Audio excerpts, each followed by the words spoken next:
O Via Legal de hoje começa mostrando uma realidade que, infelizmente, lembra a época do Brasil colônia. A Polícia Civil flagrou na zona rural do estado do Rio de Janeiro trabalhadores em situações precárias, submetidos a um regime muito parecido com o da escravidão. Os funcionários eram, inclusive, vigiados por um capataz e chegaram a ser agredidos durante o trabalho. Os donos da propriedade foram julgados e condenados pela Justiça Federal.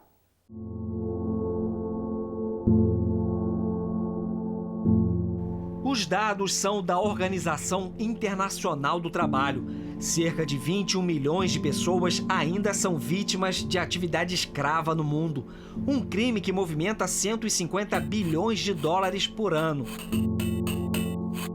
Afirmava-se que o Brasil não tinha trabalho escravo, mas foi pela pressão dos organismos da sociedade civil, pela possibilidade de documentação de casos concretos encontrados pela fiscalização do trabalho e com a atuação do Ministério Público, que o Brasil finalmente mudou a sua posição diante do tema, assumiu publicamente que existia sim essa mazela no nosso país, mas que havia plena disposição para o seu combate. Entre 1995 e 2013, mais de 46 mil trabalhadores foram resgatados de situações análogas à escravidão.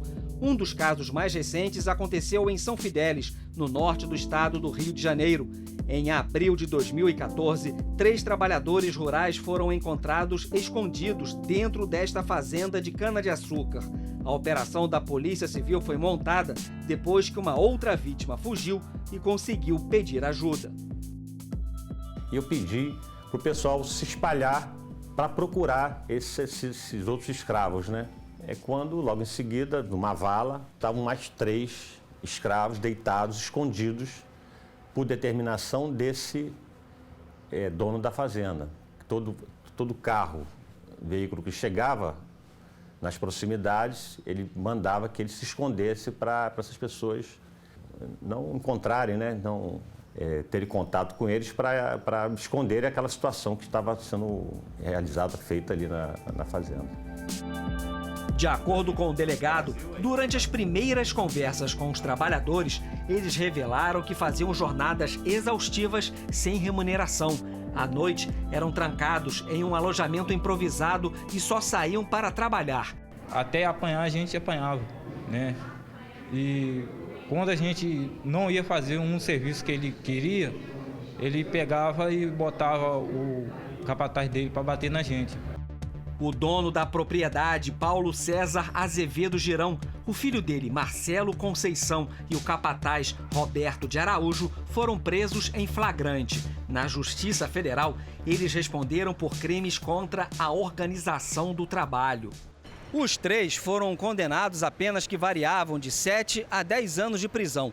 O advogado de defesa recorreu da sentença, mas os desembargadores do Tribunal Regional Federal da 2ª Região entenderam que os depoimentos das vítimas, as provas materiais e o relato dos policiais não deixavam dúvidas. Os trabalhadores foram submetidos a condições análogas à escravidão. Para Carlos Eduardo Mota Ferraz, que defende os réus, vai ser difícil reverter a decisão nos tribunais superiores.